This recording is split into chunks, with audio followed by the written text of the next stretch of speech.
let me make a comment, and then one last question that I want to ask for you two to address. The comment is piggybacking up what you said, Noah, about platforms and all this love and respect and admiration for people with platforms. And I kind of want to, I have to hit something on the head very directly. Nobody that you see with a platform, with maybe the exception of Cenk Uygur, nobody really can put you on. I want to just put that out there, because everybody is out here hustling, trying to get theirs and trying to make it. So, you know, there's no amount of or even if they can, they probably are not doing it because they had to hustle hard, and they're gonna make you hustle hard too. Right, exactly. And the reason I say that is because I have people slide in my DMs and ask me for favors all the time. And I really kind of laugh, you know, not laugh at them, but I just tell them straight up, hey, I'm trying to get where I'm trying to get to. Like I'm still trying to figure out how to pay some bills myself. And I say that to say there's nothing, if you're trying to get into these spaces, right? If you see somebody on Twitter with 50,000, 25, 35, 50,000, 100,000, 150,000, they really can't do anything for you. And so I'm saying this as a direct cautionary tale to people who are wanting to get platforms. There's nothing. Don't exchange nothing for nothing. Let me just put it just like that, right? Because the most you're going to get, and let me just say it kind of candidly, like I told Noah, you know, you're going to end up fucking somebody and all you get is a retweet. Be real? Because that's all they really can give you. That's all they can really give you is a retweet. They don't really have the money to put you on and set you up. So, you know, and the reason I say it is because there's this misconception about numbers that you see on Twitter and on YouTube that do not translate into real capital for you to help your vision. And I believe you guys are trying to do the right thing for the right reason and trying to push, and you're willing to do whatever you can to get there. And I'm just letting you know that none of us with these followers on Facebook, none of them can really do anything for you. So just know that from somebody who has like 35,000 people who follow me on Twitter. Know that from somebody who's worked with people who have 2 million followers, who gets retweeted by people who have 3 million followers, and who gets job offers from people with all kinds of resources. And realistically, everybody's out for themselves. So don't really trade anything for anything. That being said, feel free to comment on that. The other thing is, I want you to comment on how we can make this moment a transformative moment, and how do we keep it from being a wasted moment. I honestly see this as an opportunity for us to change from boys will be boys to an era of accountability. But I think it's possible that we can miss it. So let's start with Jacqueline, address those, and anything else that you want to say, and then tell our audience about how to get up with all those kind of things. Just and then Noah. I'm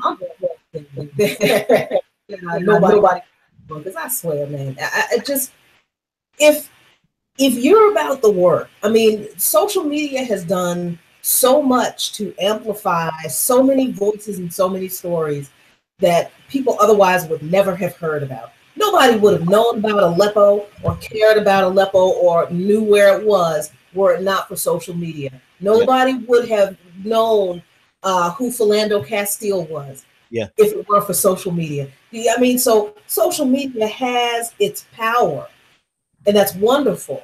At the same time, it don't pay the bills. I swear. It just, you know, it's great. I was able to meet wonderful people like Noah, and I got a chance to meet her in person because I had some extra money, and I decided, hey, I'm going to Chicago, and you know, I've got a chance to connect with people who I can have great conversation with and exchange great ideas with. But at the end of the day, it's all about the work. It is, none of this can be about what I can get out of it. It has to be, whose story do I need to tell people that most people don't know, that I can use this platform to help them out. That has to be what it's about. Yeah. I mean, for me, and I know that's our focus for me and my husband. At this point, we're so tired of talking about American politics in this election and the outcome of it that we're just like, we're talking about Zimbabwe right now. So it's like, because I mean, that's how big this work is. There's plenty of the work, but it's nobody's going to be millionaires off of it. And I think we need to keep that in the front of us, and I think that's true for everybody who's doing it, because we all want to be able to. I think everybody says at one point, I would love to do this, you know, full time, so that my passion can pay my bills. Yeah, well, most, you know, a lot of old revolutionaries retire from their jobs saying that, so you know, and that's okay. So I think that if we keep that in mind, even as people who are behind the mics, you know, in front of the cameras or whatever, that's doubly true for the people who watch us, because I don't want anybody looking at us, at me and my husband, and saying, you know, I love what they say so much that when they hear something that, you know, that I did or that he did that is horrible, that they seriously need to question and hold us accountable for, I don't want their response to be, oh, they could never do that. Right. Right. Yeah, just don't. I mean, we're human just like everybody else, you know. So we've got to be held accountable too. And how do we make this moment? How do we not let this moment slip? I think we've already kind of crossed the first Rubicon of, like Anoa said earlier, the online tit for tat. Mm-hmm. I think right now you said that somebody's being interviewed, but it would have been nice if there was an investigation that was going to go on, if people would have just let the investigation happen. And I'm not saying that the people who were victims should have not told their story, but if I'm accused of something, I'm not going to get online and threaten to sue people. But if if there's anything that I take away from this, that I want other people to take away from this, is that conduct yourselves in a way that if you're innocent, then act like you're innocent. Though don't use the power of your platform to go after people who are making you look bad. And when you see your personalities, your favorite personalities doing that, pull on their coattails and say, yeah, that doesn't look good. Now, you can't make people do anything. And I actually know someone who was involved in the situation who tried to do that to no avail. But I also know plenty more people who are involved, who were like, well, I understand. No, how do you understand that? How do you understand somebody using that power and that authority of the position that they have amassed to silence someone? How is that okay with you? How is that reasonable in any sense? So I think for me, other than what Anoa said, being honest and having the real conversations, and like you said earlier, men need to check each other. Absolutely. Because a lot of times, and I don't know why this is, but a lot of times a man won't listen to a woman. In some instances, if the relationship is pre-existing and there's a good, communication between the two, it's possible. But sometimes, the best checks come from a brother who says, "Nigga, there's something wrong with you." Just like sometimes the best. I better not catch none of my followers tweeting the N-word at me, even if it's the A. I'm gonna come for you. Right. Just like the best checks in my life have been when a female friend has said, "Heifer, what the is your problem?" Yeah. For sure. We all need that. We all need that friend. We all need that people who will be honest with us, and it's hard. Like it's hard to do that. Jacqueline, before I toss it to Noah, tell everyone how they can get up with you. You can find us on Facebook, YouTube, Twitter, and Instagram. Search under Luqman Nation, LUQMANNATION, 2 words, and you'll find us there. Awesome. Anoa, how do we make sure that this moment doesn't get away from us and we slide back into everything is normal?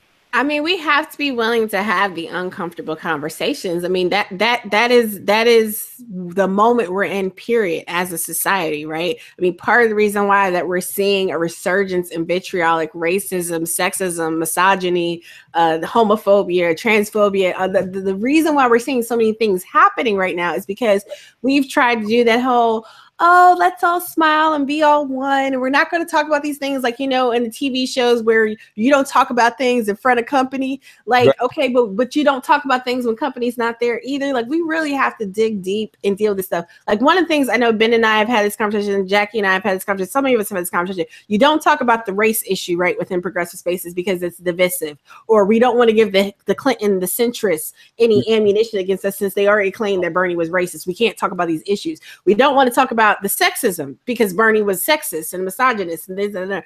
But we have to address these issues. I want to just touch on something real quickly Jackie had said earlier about learning about, you know, how this has been a long embedded thing. And like, even when you go back into the older waves of these movement spaces, when you think back into the Panthers, people always, for the most part, when they talk about the Panthers, they always mention, you know, Huey, they always mention Fred Hampton. People will even mention Eldridge Cleaver, like you should not, because he was a rapist. Like, literally a rapist, but that's a whole nother story. But like, we tend to overlook the women that made these spaces. We talk about Dr. King, we talk about Malcolm X. Okay, some folks might get to Rosa Parks because she was just so tired. But even the story of Rosa Parks, right, is retold in a way that she's just some fragile seamstress when she really was a strategic mind involved in a very particular plan that was set in motion, right? I mean, Ella Baker was a very strategic person with a very strategic mind. So even the retelling of our movement spaces and our history is sexist in many ways. And this is not to blame men and make men feel bad themselves. Just like when I talk about racism and things like that, it's not to blame white people and make white people feel bad about themselves. I mean, if you feel bad, maybe you need to, you know, do some, I don't know, Hail Marys or something to feel better. But I mean, like, we really need to push through uncomfortable conversations. Like, I have to sit there and have uncomfortable conversations and face uncomfortable situations quite often to come to terms with the things that, whether it's in my personal life or professional life, that I'm not doing right or well, or how I can do better. And if we're really going to not just, you know, fight the right and fight the centrists and all this other stuff, by the way, what is a progressive Republican? Isn't that just a Democrat? I swear, Anoa, you and I are twins for real.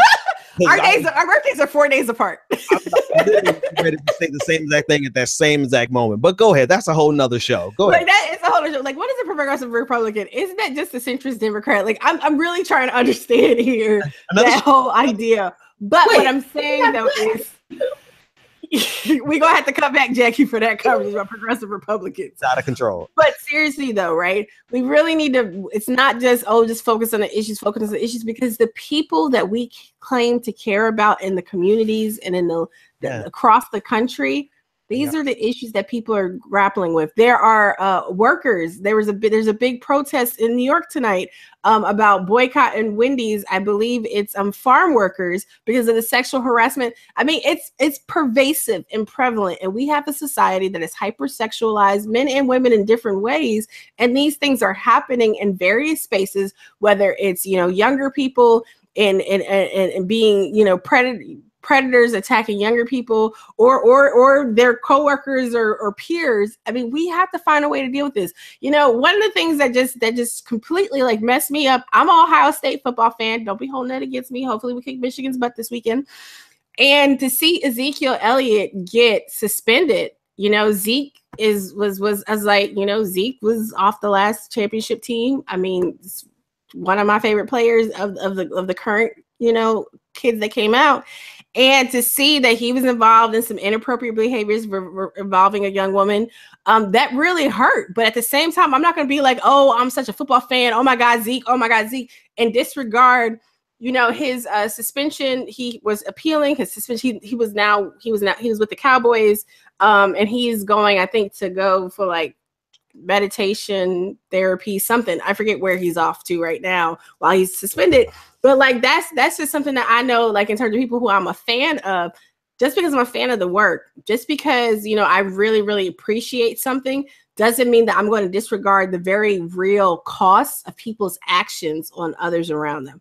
And that is something that we've got to start working on. So I try also in my own personal interactions to help raise my children, to help engage with my brothers and people that I directly know and build with, that we have better interactions with people. I mean, I grapple with it in my own internal spaces as well, because we're really putting our time and energy into building something that's sustainable and dynamic for the long haul, and not just what looks good for YouTube. Yeah. So that's just where I'm at.